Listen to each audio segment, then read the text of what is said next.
Addiction has a way of impacting your life in one way or another, whether it's a family member, friend, or even yourself.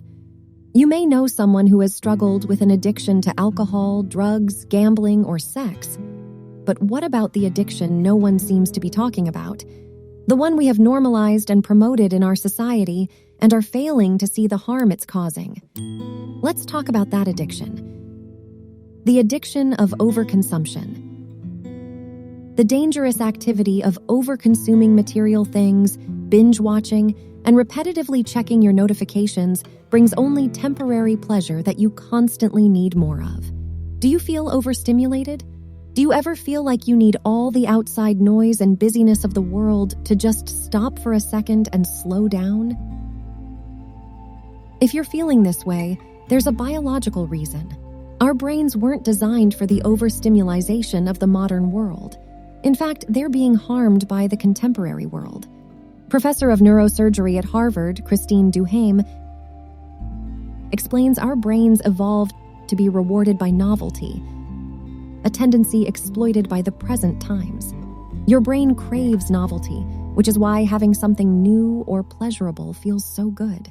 This natural drive kept her ancestors alive, inspiring innovation and better living conditions. But on the opposite end of the spectrum, it's also what can lead to addiction and the destruction of our planet, especially when talking about the addiction of overconsumption. What happens to your brain when you live in today's world that is so different from your ancestors? Your distant ancestors relied on word of mouth or snail mail to hear breaking news, but you're fed the news 24/7. Psychologist Dr. Grant warns that this medial saturation overload can lead to headline stress disorder, doom scrolling, and headline anxiety, things that previous generations never had to deal with. And it's not just news that you have to deal with. TV used to be a special event that brought your grandparents' generation together because it only aired once a week at a specific time. Then came Blockbuster in 1992, a magical store where you could find thousands of movies to watch on DVD and VHS. Cotton candy and the smell of popcorn filled the store. There's something to be savored about these experiences. Before pay-per-view TV and now streaming, you can now binge watch an unlimited amount of content whenever you choose, which can create a high similar to drugs. Northwestern medicine psychiatrist Dr. Alam warns that this can create a pseudo-addiction to our favorite show. It's no wonder that the market research firm Nielsen found that from 2019 to 2020, the amount of time people spent each week streaming went up by a staggering 75%. The modern world is a never-ending source of digital temptations, especially with the development of the smartphone, made famous by the arrival of the first Apple iPhone in 2007. Ever find yourself poking fun at your friend who can't put their phone down? Or are you guilty of checking every single notification that pops up? Well, you're not alone. Medical news today has coined a term for this behavior, constant checker, associated with a staggering 43% of the US population. Despite joking about not having enough time for anything, you make time for what you desire. And nowadays, humans are making more and more time for shopping as our society's need for consumption and overconsumption has skyrocketed. Shockingly, Americans now buy a new piece of clothing every 5 days on average, and we create a staggering 750% more textile waste than we did in 1960, as reported by The Atlantic.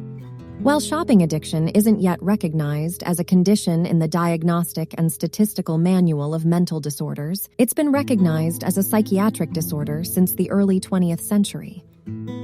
Very well, Mind even calls it the most socially acceptable addiction, and Everyday Health confirms that research shows shopping addictions are increasing worldwide. There's something sweet and almost serene about savoring a moment of pleasure, knowing that it's something to be treasured because it doesn't happen all that often in today's world.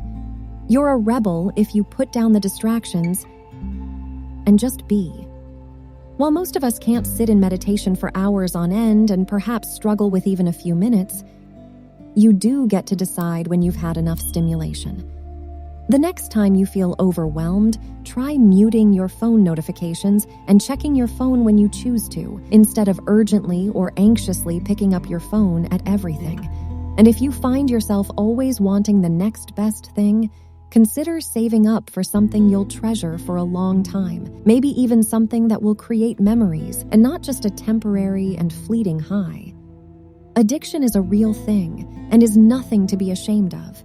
If you feel like you may be struggling with an addiction, please reach out to a mental health professional for help.